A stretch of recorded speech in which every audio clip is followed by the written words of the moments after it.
who came to visit us at Hopkins. And so it's just nice to see all these friendly faces. Again, my name's Christina Yuen. I am here for the next hour to really kind of think and reflect and hopefully have a discussion with all of you about how we can be using more team and network focused approaches to really help put more things into practice that should be.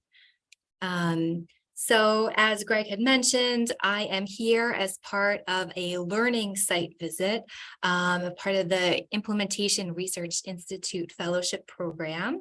And so I was sharing with Greg and Lauren earlier today, you are given the choice to go anywhere really in the whole country to visit a place. And I really wanted to come to see all of the great work that you're doing here at InStep, to really learn particularly around the great team-based strategies that you're using and also your real authentic community engaged research that you're conducting.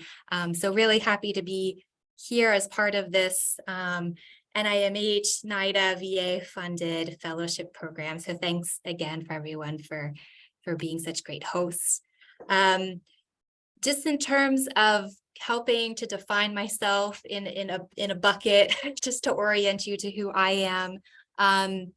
Implementation science is definitely a huge theme that underlines all of my work. Oh, sorry, it's like advancing. Let me see if I can stop that. Otherwise, I'm going to have to talk really quickly. So hopefully it can stop doing that. And if anybody knows how to stop doing that and can let me know, let me see. It should be in the settings for like the animations pane. It might be set on a timer. It must be. Okay. You can just click off and apply to all slides. Let's see. Sorry, if we could just take a moment so I could do this so that I don't slide control. Sorry, I will play with that later. Okay, so in terms of who I am, implementation science, I mentioned organizational behavior. This is kind of my scholarly home. That's where I did my PhD, is more in terms of thinking about more from a management lens of how people within organizations kind of behave and also how organizations at large behave with one another. And social networks, which was a huge theme of my dissertation and some of my projects in the past 2 years. And I'm going to get into that in a little bit. I will say that there are a few new words that as I was putting this together, I thought need to be added to this kind of Venn diagram, and one of which is qualitative methods. So I really am spending a lot of time these days doing qualitative data collection and analysis to really, again, understand more of the whys and the how things are happening. I also really am trying to become more learned in community engaged research, and am really excited to be learning about the way you're partnering with folks here at the InStep Center. I think the last thing I'll mention is I do have a new stream of research too, where we're really working to systematically elicit patient voices in terms of their care experiences. And so we are trying to develop some formal network or elicitation protocols to make sure that the patient and consumer voice is included more in terms of how we're thinking about improving care delivery. So a very quick abridged timeline of who I am. It's kind of a muddled road, and it's very, as Greg was saying, I've been at Hopkins for since 2016 when I graduated. Oh, there it goes. So keep me on my toes to keep hitting back. But basically, I come out of a public health background, health policy and management. I came to Hopkins as a postdoc and never left, basically. I started off in the School of Medicine at the Armstrong Institute for Patient Safety and Quality, and then joined formally Gail Dommett and Beth McGinty and our wonderful team at the Johns Hopkins Alacrity Center in 2021, where I serve as an associate director and really just doing a lot of, I think, really great work in terms of trying to scale up interventions to improve the physical health of people with serious mental illness is the real focus of our center. This, of course, I was talking with Greg last night, is just the last few years, and if this line were to keep going, there would be a very much longer line in terms of what got me from A to Z. So, worked at the Connecticut Hospital Association for a bit, did a lot of global health work. My master's is in infectious disease epidemiology, and in college I studied birds. And so for all of those who are trainees, this presents a nice recent linear path, but it's definitely a lot more curves along the way. So just wanted to share that. Okay, so my time with you today is, I'm going to make a very obvious point, but it's one that's really kind of driven why I wake up in the morning, I want to do this work, is just a recognition of how important relationships are, and just throughout life. So it's with each other, it's with, organizations connecting with other organizations. I even have the EPIS framework up just in terms of how variables are connected with one another. Just relationships are so key to, I think, so many important things. And it's a very kind of obvious, intuitive point. But because studying relationships can be so complicated, I think it's often overlooked in terms of when we go to implement something. I know that the work that you are all doing here at the InStep Center is a notable exception to that.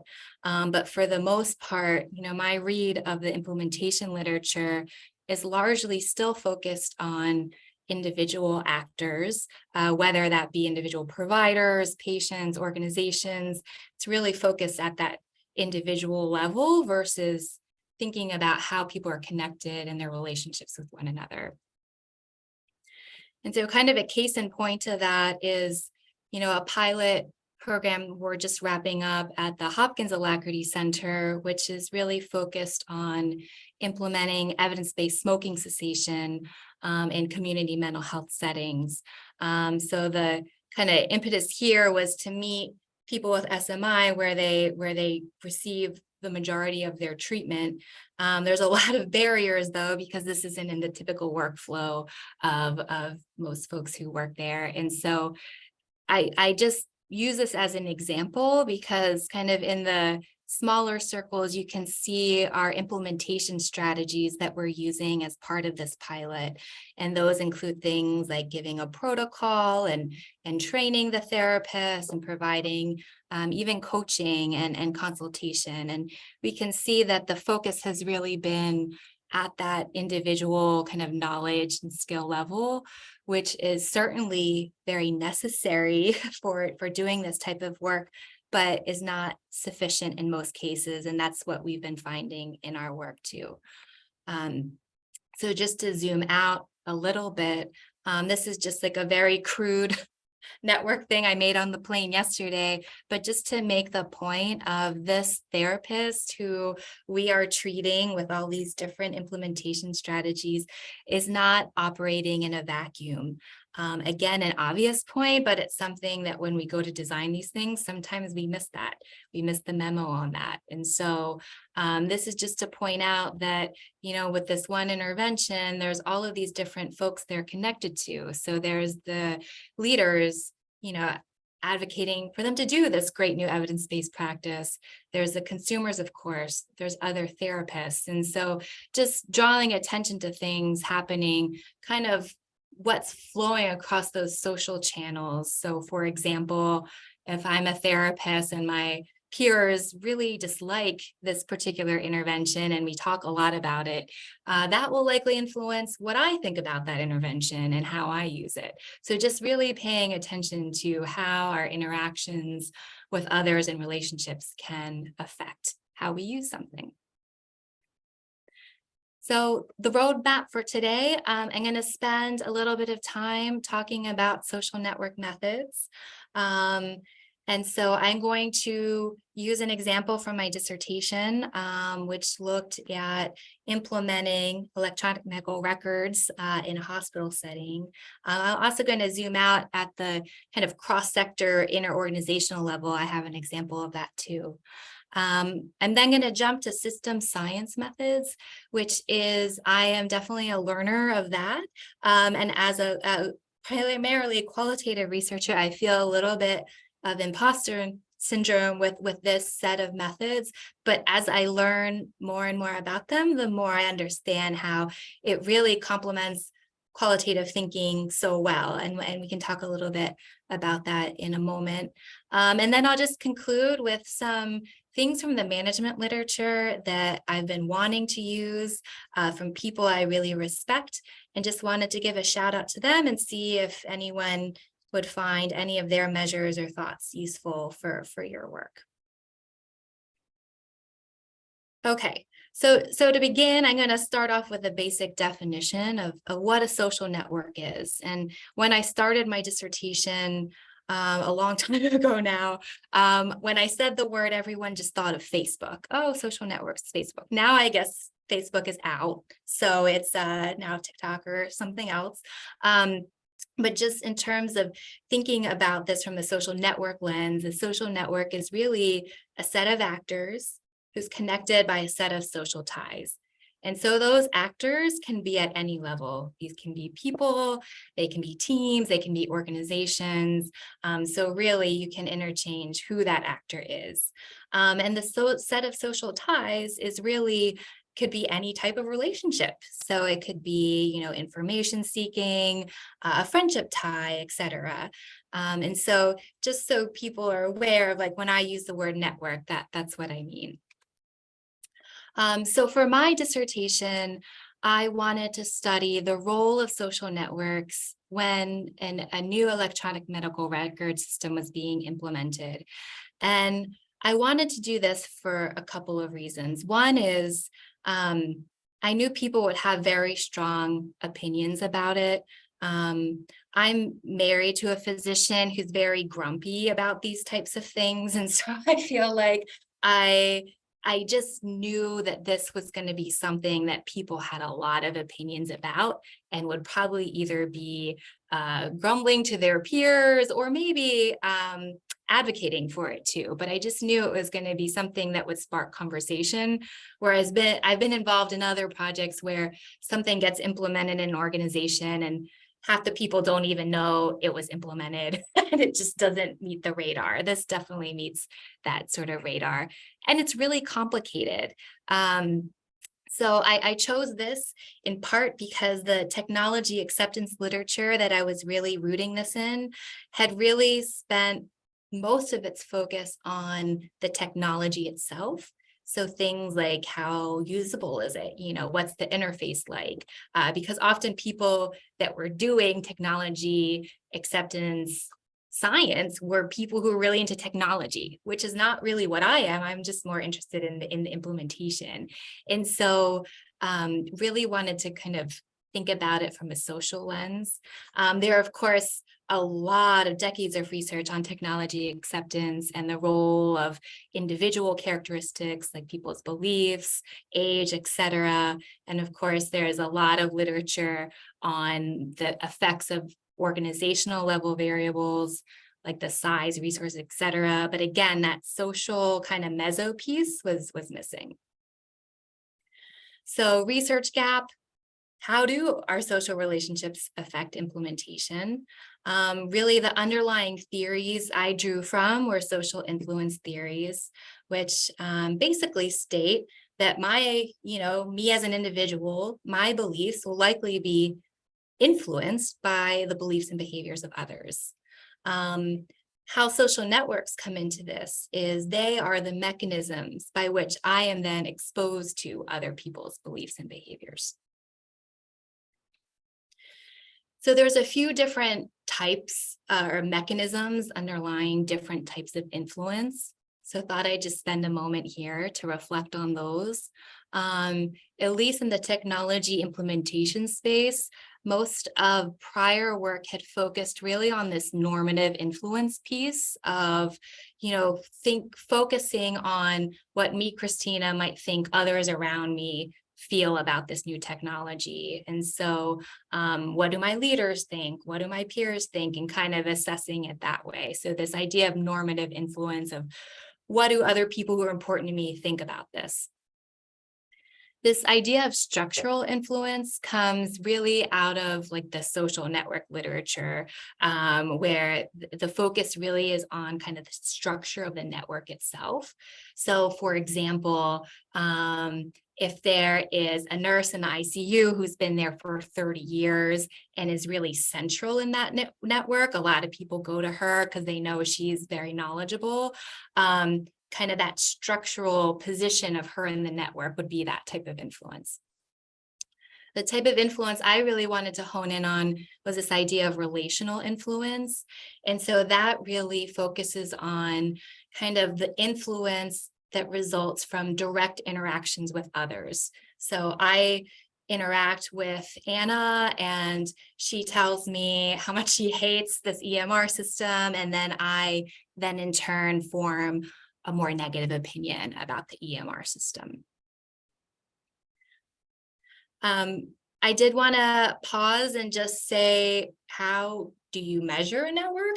Because I think, and I'm curious to talk about this with others, I think one reason why network methods aren't used more to study things is because it's not something that's typically taught in your normal course of biostatistics and other methods. And so just wanted to demystify things a little bit about at least how I have used network data in the past. So this is not official or anything. These are just some late night thoughts. So to give a sense of how this actually works in practice.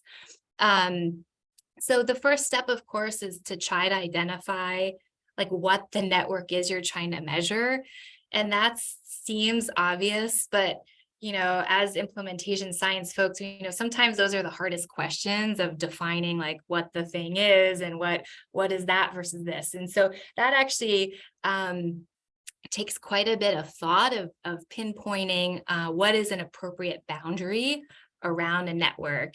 So for me, I was working in a hospital setting. So for me, a clinical unit made sense as a boundary around the nursing staff. But it didn't make sense for the physicians because I was at an academic medical center where the physicians were rotating quite a lot, especially the trainees. And so really thinking about what that network boundary is an important thing. And a good way to do that is qualitative data collection before you start a social network analysis to really help define really what is an appropriate boundary here. At this ego network, ego means individual. So that's really looking at it at the individual level. So if I were to go ask Erica, what her ties were at UCSD and collect the information that way versus a whole network would be, I would survey everyone here at the center and see how people were connected with one another. Whole network data is much more, you can do a lot more with it. It's more powerful. It's also a lot harder to collect, and you really, it's not forgiving to missing data. So I'll just throw that out there. So how do you elicit network ties? How I did it for my dissertation was through a survey question. I had 3 survey questions to elicit 3 different types of networks. So one that's commonly elicited is around advice because it's a work setting. One to ask, the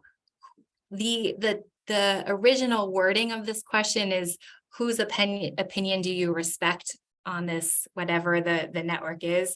When I went to pilot that with my nurses and clinicians, they're like, that doesn't make sense. I respect everyone on the unit. So I had to change the wording a little bit. But the basic idea is like, who do you value? Who do you respect and go to for kind of work related information?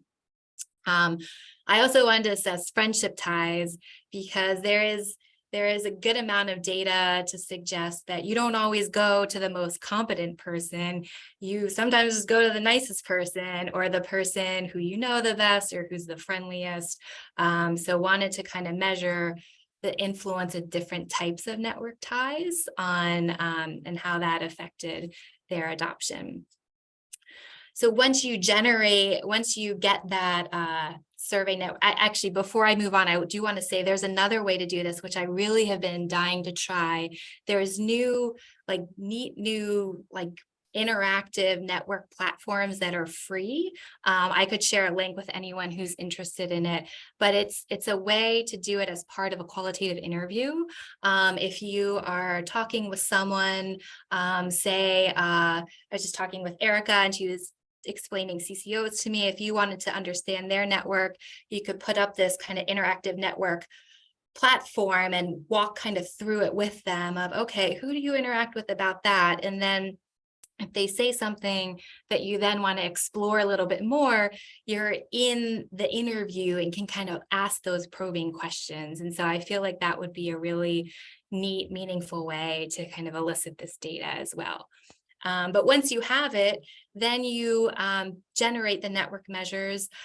There's various software programs you can use. I use something called UCINet.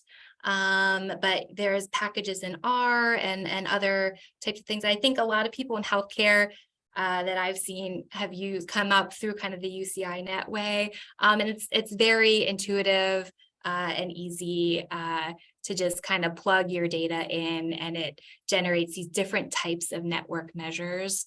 And then what I did for my dissertation was then I had all these different types of network measures. I then just used regression. And of course, you have to handle your standard errors differently. But that's basically what I did. I use it as, different types of independent variables. You could also use far more advanced, sophisticated network analysis approaches like Sienna to kind of look at things longitudinally and see how the network is evolving. But that was kind of beyond my pay grade, and I didn't quite have the mentorship. This was one of those things, my mentorship team was very supportive of. Not too many social network experts. I think there's a lot more now who do this type of work, but it was kind of a learning curve of me on my own trying to figure this out too. So anyways, I just wanted to take a moment to kind of explain how that all works.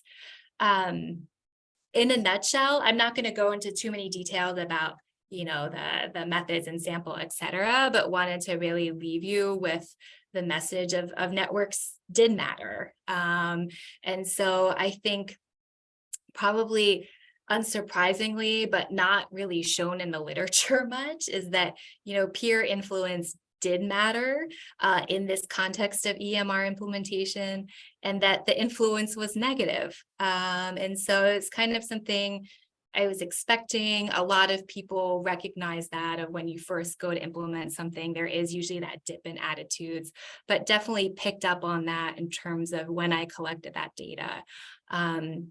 And so this has implications in the sense of, we shouldn't ignore that this negative influence is happening. So then how do we then design around that or encourage more positive opinions to be cultivated in the network? So easier said than done. That's something I would love to have kind of a discussion about is how to do some of these things in practice. Network churn. So this is a theme that is coming up a lot today, is this idea of turnover. I think regardless of what setting you're working in these days, there's a lot of churn in terms of people coming and going from networks, right? And so I found in my dissertation work that the more stable the network, the more influence peers had. And so vice versa, the less churn, the more network influence is kind of stability equals more influence. I also found that this kind of mechanism of reinforcement of the social network, of reinforcing your own beliefs, was really important in terms of, how I would then use this EMR system. I also wanted to throw in an example of some work around thinking about networks of organizations, because I think that speaks to a lot of the work that you all are doing at the InStep Center. And so this was some work I did with a colleague, Amanda Brewster, who's at UC Berkeley, and is doing some really exciting work around looking at collaborations between healthcare organizations and social needs organizations.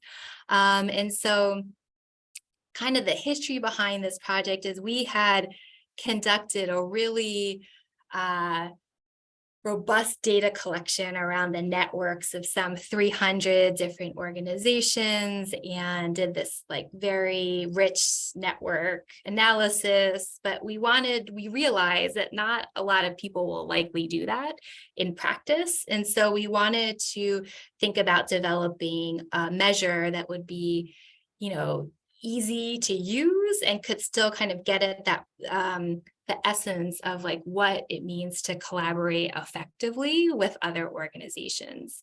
And so we have this 12 item scale that if anyone's interested, happy to share the paper, but basically we found that it was all of the 12 items that loaded onto 2 subscales. One was around kind of aligning strategy, and one was around coordinating current work.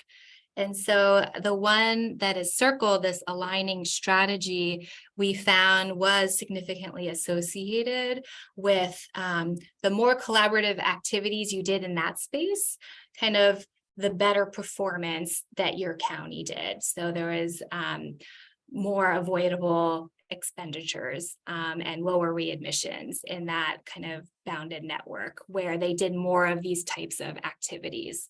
And so I think it speaks to the idea of these, kind of aligning strategy activities are probably a little bit higher order. So the coordinating current work, maybe that's where you start. And as you kind of advance and become your relationships deepen, your collaboration ties deepen, you can kind of get into more of these strategic types of ties. And that's where it really starts showing off in terms of population outcomes. At least that's what we saw in our data. This is work that I have not been involved with, but wanted to highlight and just throw it out here because I think part of my reason for wanting to come to the InStep Center and just investigate more broadly is how are networks really being used in practice to inform implementation science right now. I feel like whenever I would read kind of implementation papers that mention networks, all of the implications kind of pointed to get a champion or get an opinion leader, and then it kind of stops there.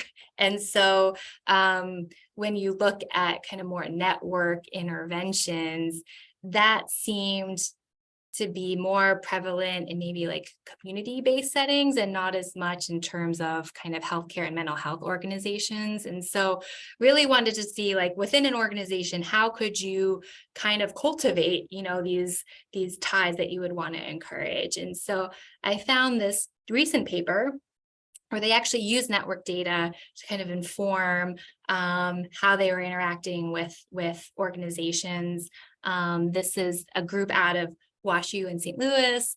And so just wanted to highlight this group who's like actually using this kind of interactive network platform to really work with their community partners to kind of show them where there might be gaps in where people are communicating, where can we strengthen different ties, et cetera, and even using this information to then show to their funders, the strength of different networks, et cetera. So I thought it was a really nice use of like using these different techniques in practice. And so I think when I was making this talk, I had the advice given to me was like, make sure you ask questions to this group that has such rich knowledge. And so I put a few down here. I don't know how these seminars typically run. Maybe Greg or Lauren is now a good time to discuss things, or maybe should I just run through my talk and then save some time at the end? Any preferences? I typically prefer getting into some discussions. The danger there is that we don't make it to the end of your presentation. Because this group likes to engage and talk. So Oh, good. Well, that's what I'm hoping for, because I feel like maybe we'll just pause and I won't ask all three, but just I really am curious to hear if anyone has any burning thoughts around any of these three questions I laid out here, specifically if there are other kind of network-based strategies you've seen or have used yourself, or if you think any of this could be useful in anything you're doing. Maybe we just have a pause for a couple minutes, and if not, no worries, I'll keep going. But yeah, so feel free to ask questions. I have a bunch, of course, but want to open it up for the group if people have comments, questions. Start. This is something that we were talking about in the LOSI team meeting earlier today with Christina.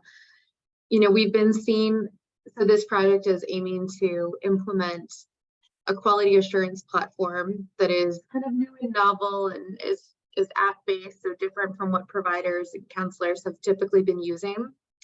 And it's to support their delivery of motivational interviewing.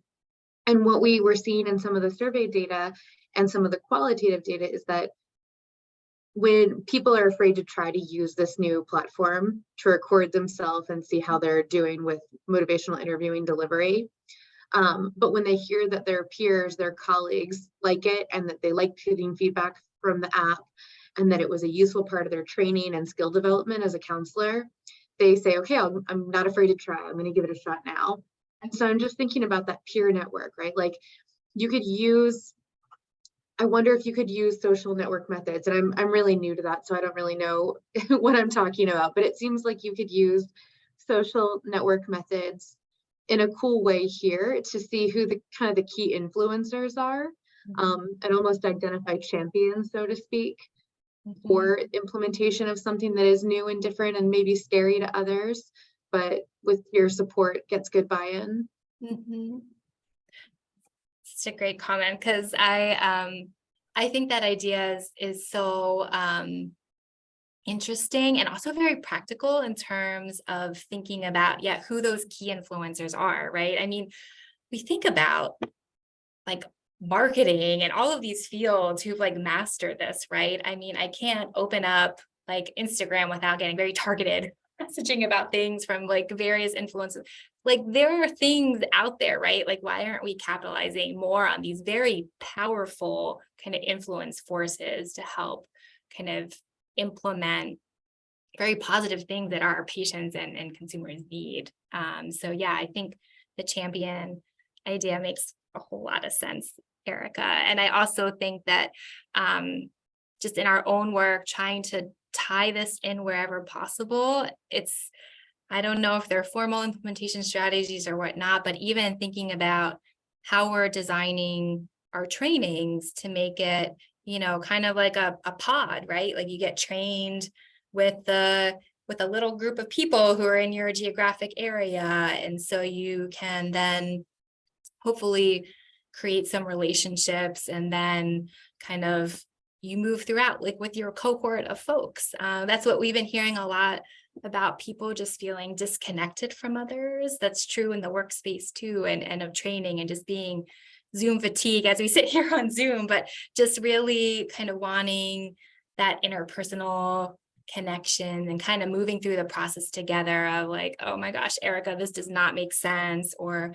whatever. And just having someone, we found, at least in our work, you know, when we offer things like technical assistance or expert consultation, nobody wants to call someone from our study team, right? Like, who is this person? You want to call someone who you know, or someone who's in a similar role to you. And so some of these things just make sense, but I don't think we're doing it as much as we could be, say.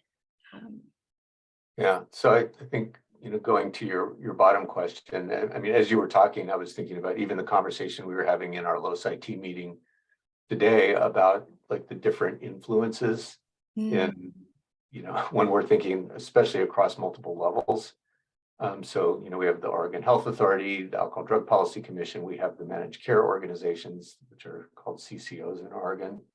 And then we have the provider organizations, and then we have the clinics. And if we're trying to build climate for evidence-based practice, I mean, we're trying to operate and first getting the lay of the land and then understand influences, but we haven't done that through a formal social network analysis that could inform a strategy. Right. So, I mean, that kind of goes back to your first question on the slide. Yeah, there are other network-based strategies. I mean, I think Tom Valente's 2012 article in Science, gives the fort, individual focused, induction focus, stimulating interaction across nodes, alteration of the structure of networks, or, segmentation. But, I'm sure there are others. And in fact, Joe Morrissey at the Shep Center at UNC,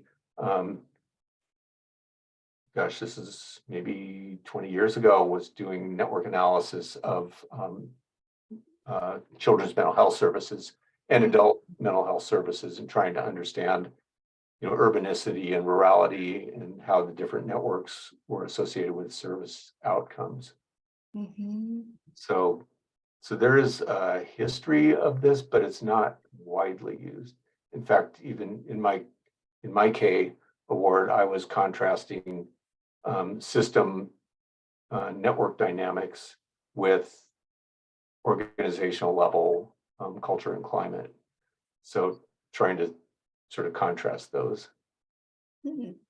That's super interesting. I'll have to ask you more. Yeah, we can Dinner talk and have a very geeky conversation at dinner, but that's so interesting. Mark, I see your hand. I just want to make sure. Yeah, I was just going to say, let's see if I can lower my hand. Cool. I was going to say, we've definitely, along the lines of what Erica said, we've definitely talked about with loci, using social network analysis to identify informal leaders and focusing loci on those individuals, and whether that would be a different route or a supplement to what we do with the formal leadership. But I think we've had too many other things to do to start doing that particular work. I think one thing that has come up that I've seen evolve over time with loci is that we have more and more, I think this is accurate to say, more and more, so just more generally talking about social relationships and peer relationships, we have more and more kind of push the leaders to try to take advantage of the individuals in their teams who may be particularly influential, or individuals in their team who really seem to embrace the evidence-based practice, or who are just have extra energy so that they can actually, so that's not just coming from them, but there is there's both that sort of downward influence, but there is also some more kind of horizontal influence from others, and kind of trying to get the leaders to leverage that as best they can. Also as a way of just managing sort of their own workload and sort of stress, that not everything's on their shoulders, that they can actually use their team to try to help with the implementation process. So. Right. Oh, I love that, and would love to keep chatting about that, because it's actually something, a very early idea, but would love to flesh out potentially like many of you, is this idea of maybe having champions be in a team, like a team of champions, instead of just identifying those one influencers, because those central people get asked to do a lot of stuff. And I know we're all kind of conscious of burnout and overloading those kind of central nodes. And so how do you then kind of distribute that influence in a little bit? I mean, it can't be too distributed, but it's an idea I've been trying to think more about. I just haven't really fleshed it out yet. But if anyone wants to chat and think through that, I'd be really excited too, because I think that that influence of people who have the know-how and the respect of their peers is just a really untapped source that we could use more of. So thank you all for those comments. I guess I know it's already 15 minutes to go, so I'm gonna keep going. Let's see if now it will keep going. Okay, briefly, system science methods. This is a screen of Sim City, which is a game I used to play, which is still in but I never really put it together as that stands for simulation, and it's a simulated city. And so I wanted to put that up there of, again, trying to like, as a largely like, I'm a mixed methods, but largely qualitative researcher, sometimes these methods seem like very daunting. And I liked thinking about this in terms of a sim city. And so basically, what are system science methods? They really are modeling complex systems, and they are just so many advantages when done right. So this modeling of different effects can really, again, when done right, potentially save a lot of time and resources that are typically associated with, these very costly and time-intensive trials. It can also handle a lot of the challenges that we experience as real life complex system things, right? So people are different, there's heterogeneity, there's time factors, there's all of these different things that we interact with all of the time as being in complex systems that these models are designed to address. The last 2 points are things that are newer to me. So I am co-leading a proposal that's going in with a system science engineer where we're using these methods to identify implementation strategies for that smoking cessation intervention I told you wasn't going as well as we would like. The methods are very participatory in nature. And so at the Implementation Research Institute, there's Lindsay Zimmerman and others who are really engaging with the frontline staff and policymakers and people at all different levels to really understand what the heck is happening and talking to folks, and then using that to first kind of build out a conceptual model of what are the mechanisms, right? Like what's really at play? How does this affect that? And what are the various feedback loops? And just having those conversations can really just generate a lot of insight into where there might be gaps and just kind of how complicated things are in terms of how they interact with one another. I was just talking with Erica about this, system science methods. I think there is a fairly steep learning curve for this. And so this is one of those things where you might want to phone a friend or find a good partner. And I think that there are many in this space who are starting to do this work. It sounds like you already might have those friends, and I will also offer Taka Gusa, he's a professor of civil engineering at Johns Hopkins. We are a friendly team at Hopkins if you ever want to collaborate on anything.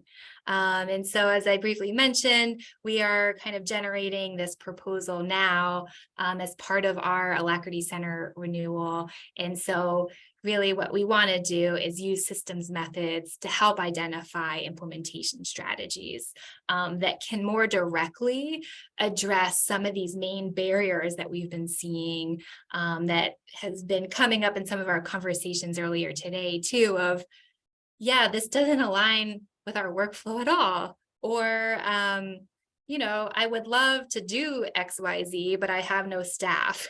And so some of these larger workforce questions, modeling the various impacts of that, how you might need to increase dosing of a certain strategy or try different combination of strategies to fit different configurations of problems. And so without going into too much detail about our aims, really the main points I want to stress here is that we are really doing this in a very participatory way. We have rounds of what we're calling community working groups. They're basically like focus groups with different community partners to really build out our models of what are the barriers, what are the facilitators, and what are potential implementation strategies. We're then going to be building this, what's called an integrated model, where we're taking an agent-based model, which is focused, as I understand it, more on kind of individual actors in a system and how kind of they might behave, whereas a system dynamics view largely kind of focuses on kind of more macro issues like workforce things, like, oh, the staff turnover is really high. How do we think about our training then, right? Like, how many booster sessions do we need to make sure that folks who missed the first session are kind of getting some sort of onboarding process, et cetera. And then we're going to, our third aim is really around building and piloting a dashboard where we can then kind of go back to our partners and say, all right, like kind of how's the usability of this, but also how could this inform our thinking in terms of the next set of studies that will hopefully come from this.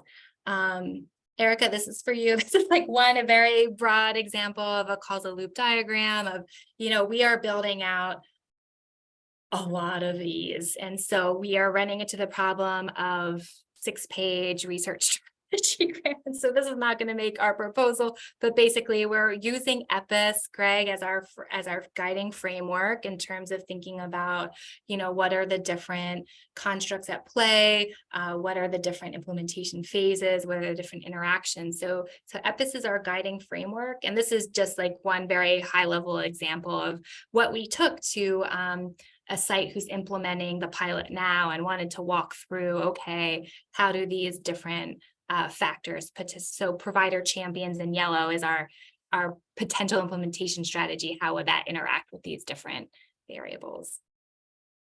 This is just a very big snapshot of what a dashboard could look like when we have our well-calibrated model and then go to, say, a policymaker and say, okay, if you increase, number of patients, how does that affect things? And so that is kind of the end goal, is to create a very user-friendly dashboard where we can then, in partnership with folks, really kind of talk through what this would look like in practice. I think a big question mark I have here is so this is the kicker with, right, these systems models, like what is the data that you're inputting into these models to kind of to parameterize it? And so, is in the literature trying to look at different types of implementation strategies that, we didn't use in our pilot, but could potentially address some of the barriers that we were facing. And I wasn't finding a lot at the team level. And so I see Liz McGuire on here. I've connected with her and others. And so this is kind of my epic quest of trying to find more kind of team level implementation strategies that can really kind of focus in on that meso level, because a lot of work these days, right, is increasingly team based. And so I also think that there's the work itself, and then there's also the idea of like the strategies we're using to support implementation, I think should be more team-based as well. And so that is something that I will continue. I've had some great conversations with Lauren and Greg earlier about some of the cool things that you're doing at InStep with Team Charter and other types of different strategies to really get at this. So I have just a few minutes left. Let me just see. Okay. Oh, thanks, Erica, for putting that. I'm going to close with a couple of musings. And so let me see if this is, one is, and forgive me if you already know this well, but I just wanted to share because I think this is a couple of bodies of work that I think have implications for your center. So one is this idea of relational coordination. I pulled this off their website. If you're interested in learning more, there's this whole collaborative around relational coordination. And you can see it's kind of this, it's a theory of performance change. They have like a survey instrument that you can use. But really the basic premise here is that our relationships, our interactions kind of shape how we communicate and coordinate with others. And so they measure kind of 7 different things. You can see they measure 3 aspects of relationships. So whether there's shared goals, shared knowledge, and mutual respect. And they also measure kind of 4 aspects of communication. Is it timely, frequent, accurate, and problem solving? And so this is one of those, it is proprietary, I think, which Erica, going back to our last conversation, I don't know how expensive it is, but basically you can go on to see kind of what they ask. And the idea is that you kind of sit down like you would do with network mapping with and it sounds like Greg and Lauren, you're already doing this to a degree too already, of like, who's in our network, right? And how do we communicate with one another? And it's just a way of kind of providing some structure around those discussions, because I think one of the very challenging things in healthcare and mental health delivery these days is just how broad and expansive these networks can get. And just if our patient or client is at the center, those teams look different for each patient, right? And can be very big. And so if I'm a clinician and pick up the phone, I often don't know kind of who's on the other line anymore, right? And so it is one of those things of giving some structure around how different groups in a very complex network are interacting. I think the last thing I'll bring up is this idea of joint problem solving orientation. And this comes from some friends in the management space. So for those familiar with psychological safety, Amy Edmondson, this is one of her students. This is a group up at Harvard. Liz, you know Anna Mayo well. She is a team science expert who's out of Carnegie Mellon now. But basically, the idea of this and why I'm bringing it up here is that, teams are so dynamic now. Even if it's not a team, just our community advisory boards or our partners are constantly changing. And so for so long, we've based kind of partnership and coalition building around familiarity and really relationship building. But it's really hard to do that if the people are always changing. So if that is the case, if it really is this very fluid dynamic setting, then what?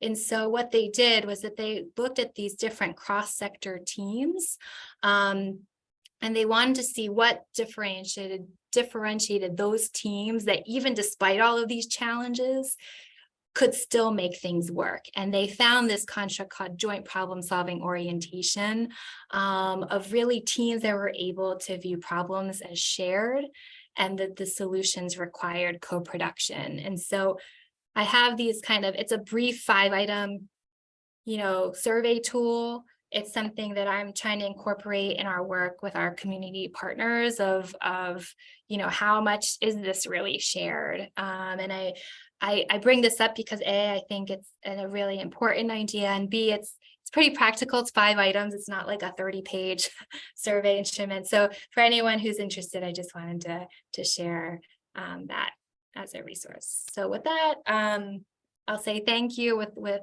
2 minutes to go.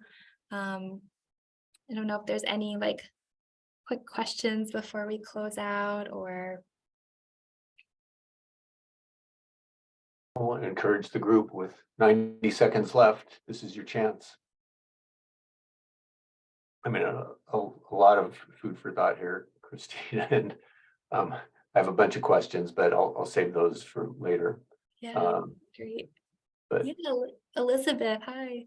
Hi, thank you. That was so interesting. I have a background in network neuroscience for mapping human brains, and then I got into treatment research. So interesting for me. And I'm just thinking about directed graphs and directed networks and community detection and how that applies, how that could apply, right? Because I was thinking oh, what about other methods? But you're talking about things that are influencing in a directed way, like how, a peer opinion or perspective will influence something in one direction too. And so I was just thinking about your graph and how you had a lot of bidirectional network connections, and how that might be directed in some ways in the way that we're talking about team science. And not just a comment, really, not really a question, but I think that's really interesting. Yeah, and I should say, thank you for pointing that out. This is like very observant of you. The direction matters so much, and it matters in terms of like the type of influence you're capturing. So that was like a very crude image. I'm like not very good Oh at no, I didn't mean, yeah, yeah, yeah, I no, totally no, get no. that. I've made some of those myself many times. Yeah, but it's a great point of like being careful about where the arrow is pointing, if you will, right? And so if the Yeah. arrow is pointing out, that is a type of influence of like, okay, maybe I nominate a lot of people, but not a lot of people nominate me, right? It's different types of influence. And so it is important. And if there is that kind of reciprocal tie, that can indicate, a stronger bond, obviously. So yeah, thanks for raising Interesting. Yeah, thanks for the talk. Oh, that's great. Okay, I know we're at time. So thank We- you everyone for joining. We are at 10. Thank you so much, Christina, for joining us and sharing all these great resources and information. And we're glad to have you for another day at the center. Yeah. No, that's great. All right. Well, Take hopefully see care. many of you soon. Yeah, thanks again for hosting. Okay, bye.